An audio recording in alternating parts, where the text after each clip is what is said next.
Hi everyone, how's it going? I am very excited because today I have a really special video for you. Today we're going to talk about daily routines. Now, if we're talking about daily routines, what verb tense would we be using? Of course, it's the present simple, right? And we've practiced the present simple a lot. So we're going to continue to practice, but we're going to look at natural spoken English. So of course, this is the English that you hear outside of the classroom, on TV, in movies, and everywhere else. This is the English that you need to know if you truly want to become fluent and you truly want to understand native English speakers. So what we're going to do is we're going to look at a very popular YouTuber, Stefan James, who runs the very successful YouTube channel, Project Life Mastery. And Stefan has kindly offered his video that he made looking at the daily routines of the world's most successful people. So we're going to look at clips of this video, and then I'm going to stop and explain the language that Stefan is using. So we're going to analyze his speech, look at his pronunciation, and look at his expressions, because they're very different than the expressions and the pronunciation that you're used to hearing in the classroom. So before we start, I want to say a huge thank you to Stefan.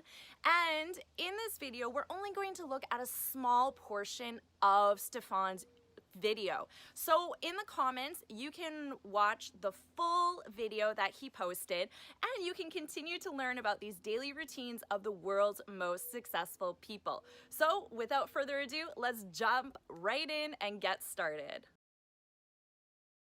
So in this video, I'm going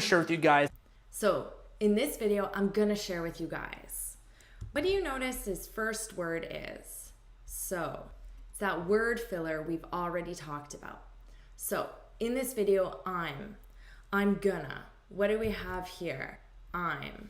Of course, it's a contraction of I am. Good. Repeat, I'm. I'm gonna. And what's this? A reduction of going to. Very good. I'm gonna share with you guys. And here, of course, we have guys, which I taught you last video, that it's gender neutral. So here, obviously, he's talking to an audience of both men and women, but he's still using guys to mean both. So in this video, I'm going to share with you guys. Some of the morning rituals of the most successful, the most famous people in the world today and throughout history. Some of the morning rituals of the most successful, the most famous people in the world today and throughout history. Now, let's just look at this. Now, in the video, he says this very quickly, and it's because we're reducing the words. So of, commonly between two words, of is reduced to sama, But here, I'm making this sound very quick as well. I'm saying some. And I'm connecting it with So this sounds like together sama. Repeat, sama. And then I also say the as one. Some of the. Okay, repeat, some of the. Very good. Some of the morning rituals of the most successful, the most famous people in the world today and throughout history. Here's the first person he talks about, and this is Tony Robbins. Now remember that we use the present simple to describe facts about individuals, their personal information. So here, his job is a life coach. So how would you put this in a sentence in the present simple? You could say Tony Robbins is, the verb to be in the present simple, is a life coach, because we need that article before our professions. So repeat, Tony Robbins is a life coach. Very good. Okay, how could you put this information in a sentence? Again, you could say Tony Robbins is from California as a complete sentence. Repeat. Tony Robbins is from California. Very good. And his age. Now put this in a complete sentence. Very good. Again, Tony Robbins is 57. Now notice, of course, we're using is because I'm referring to Tony Robbins in the third person singular, which is he. So I need he is for all of these sentences. Okay, now let's find out about his daily routine. And he starts off every single morning doing some form of a morning ritual. He starts off every single morning doing. Now, here, where is the verb in the present simple? Very good. Starts. And of course, we have this S because it's he. He starts. Now, what does this mean? Starts off. Notice we have off. This is a phrasal verb, to start off. So we need the verb and the preposition in order for it to make sense. So he starts off. Starts off. Okay, repeat. Starts off. Very good. And this just means begin. So I could say he begins, add that S. He begins, this is in the infinitive. He begins every single morning, or he starts off every single morning. And what do you notice with this verb? It's in an ing, a continuous form. This is because of the sentence structure. He starts off every single morning doing. Okay, so here we have the expression to start off in the infinitive with to, something. So here the something is every single morning. That's the something. By, and then your verb in ing. Now here we have doing. Now notice that in this sentence, there's no by. By should be right here. Now, why is this? Is he being grammatically incorrect? Well, to be honest, yes, he is. But because by is such a small word, a preposition, English speakers often leave them out because we don't need them to understand the meaning. However, grammatically, we need to include this by. So I'll give you some examples. I always start off my meetings by introducing everyone. Okay, so what's the verb in the present simple? Start off. And of course, I don't have that S because the subject is I. Okay, what's an adverb in the sentence? Always is the adverb. Very good. I always start off something. The something is my meetings. That's the something. So here I have my by, and then I have my verb in ing. By introducing. So verb here. By introducing everyone. Another example. I never start off my day by drinking coffee. Okay, so again, the verb in the present simple. Start off. What's the adverb here? Exactly. Never. I never start off. And what's the something in this sentence? Very good. My day is the something. I never start off my day by, and then my verb in ing, by drinking coffee. Okay, very good. And he starts off every single morning doing some form of a morning ritual. And he starts off every single morning doing some form of a morning ritual. Okay, of course you know who this is. President Barack Obama. Now, let's find out some information about him. Job, of course, politician. Now, put this in a complete sentence for me using the verb to be. Barack Obama is, and then what do I need? Is a politician. Very good. And Barack Obama is from Hawaii. Excellent. And this one? Good. Barack Obama is 56. Very good. And he starts off working out 45 minutes first thing in the morning. He starts off working out 45 minutes first thing in the morning.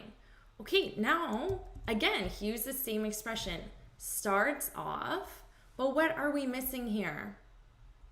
Very good, I need by. He starts off by working out. So notice he did it twice in a row. He's leaving it out. Okay, and then I have another phrasal verb, to work out, which I taught you means to exercise, exercising. But of course we need that verb in the ing form because that's how this expression goes. To start off by verb in ing. By working out 45 minutes first thing in the morning. So here we have a time expression, first thing. And this just means early in my day. So first thing in the morning. So let's say I woke up at 6 o'clock a.m. Well, maybe something I do first thing in the morning could be at 6:30, for example, or maybe even 7 o'clock. So it's just early in my day. It doesn't have to be literally the first thing I do.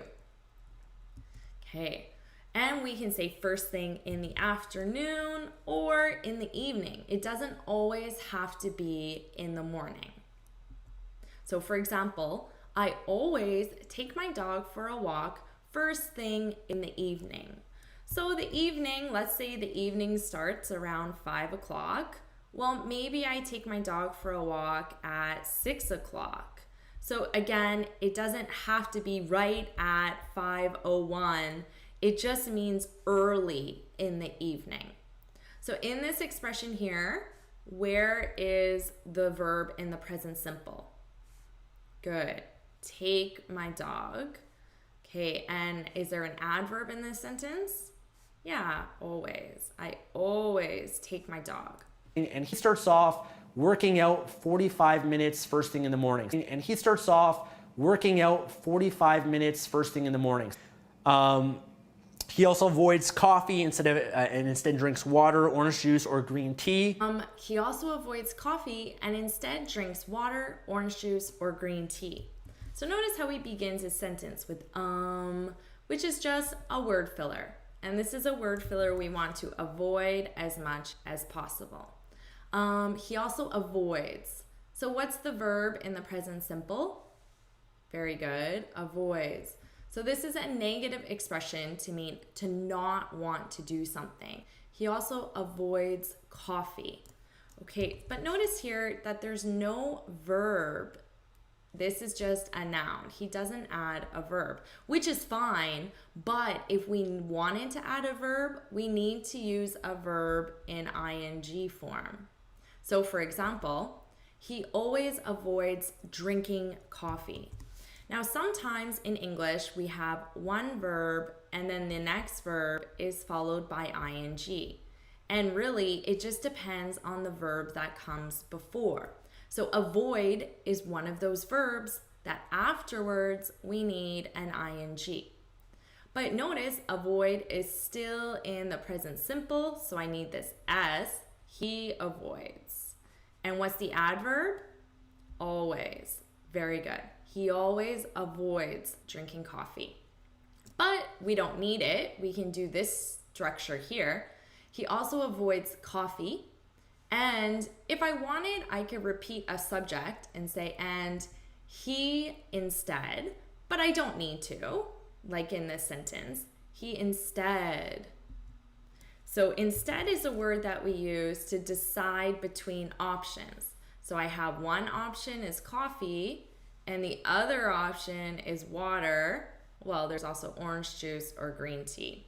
So I can give a sentence and say, I drink tea instead of coffee. So notice here we have instead of, but your sentence is in the present simple because this is talking about our daily routine. I drink tea instead of coffee. Okay, or I could say, I'll have coffee instead. So we can use this as a standalone word at the end of a sentence. If someone offers you two choices, you can say, someone might ask, would you like tea? And you can say, no, I'll have coffee instead. Okay, very good. He also avoids coffee and instead drinks water, orange juice, or green tea. He also avoids coffee and instead drinks water, orange juice, or green tea. Do you know who this is? This is Mark Zuckerberg. Now, he is the founder of Facebook. So give this to me in a complete sentence.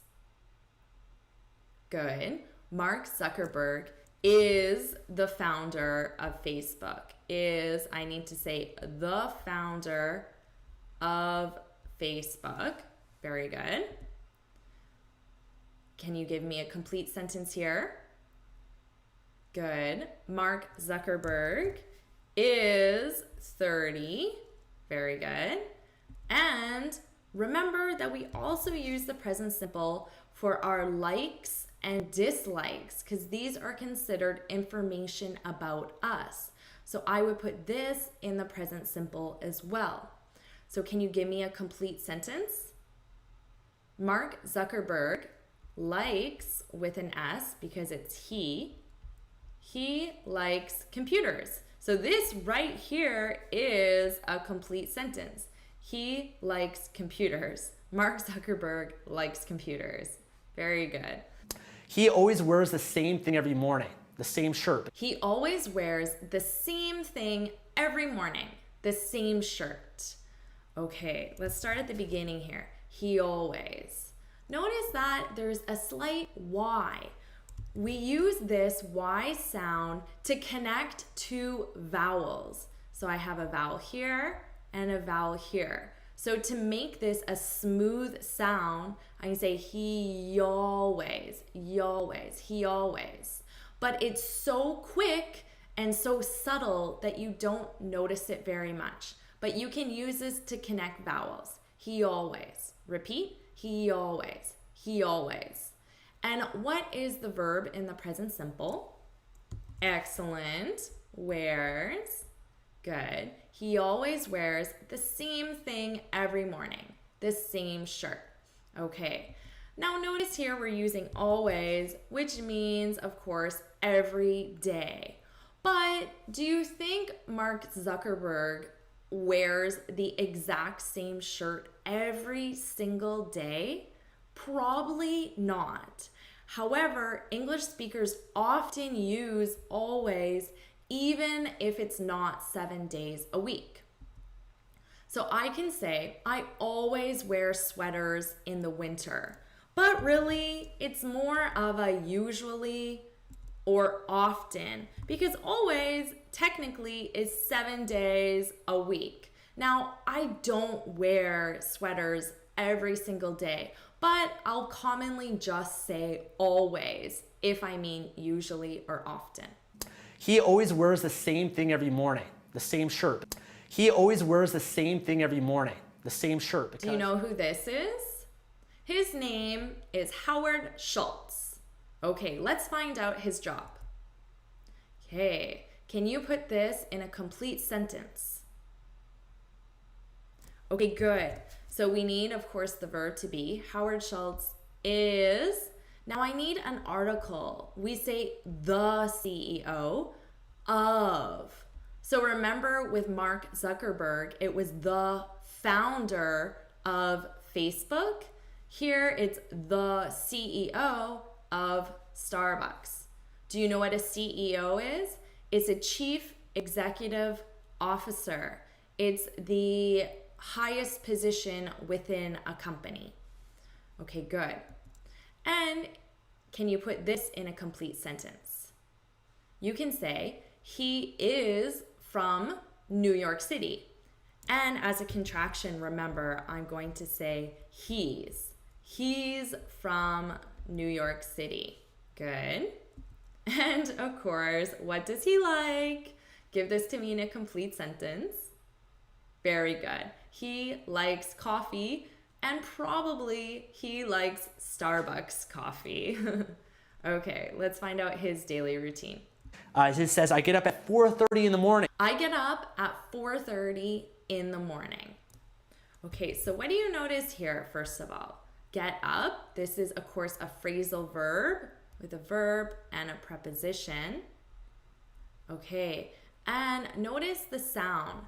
Get up. I get up. Get up. Now, why is this happening? Because in American English, when we have a T between two vowels, we turn it into a D. I get up. I get up. Repeat, I get up. Very good. I get up, and now we have an at with a specific time. At 4:30 in the morning. There are many different ways to express time in English because we use a 12-hour clock. We have AM and PM. 4:30 in the morning, which is also 4:30 AM, or we can just say 4:30. And same if it was PM, we could say 7 o'clock PM, 7 in the evening, 7 at night, or just 7. So many different ways to express time. It says, I get up at 4:30 in the morning. It says, I get up at 4:30 in the morning, 4:30, and I walk my 3 dogs and I work out. I walk my 3 dogs and I work out. Okay, so where's the first verb here? I walk. Walk my 3 dogs. Now we can also say, take my 3 dogs for a walk. These are 2 different sentence structures, but they mean exactly the same thing. So one we're saying I walk, the other is I take. Okay. I walk my 3 dogs and I work out. But here he's not saying and. He's saying and. I walk my 3 dogs and I work out. And I work out. This is a way to reduce this in natural spoken English. And I work out. Good. And notice here, work out. But because of linking, I'm going to transfer this K sound onto this vowel. And it's going to sound like I work out. Count. I work out. Repeat. I work out. Very good. And I walk my 3 dogs and I work out. And I walk my 3 dogs and I work out. So he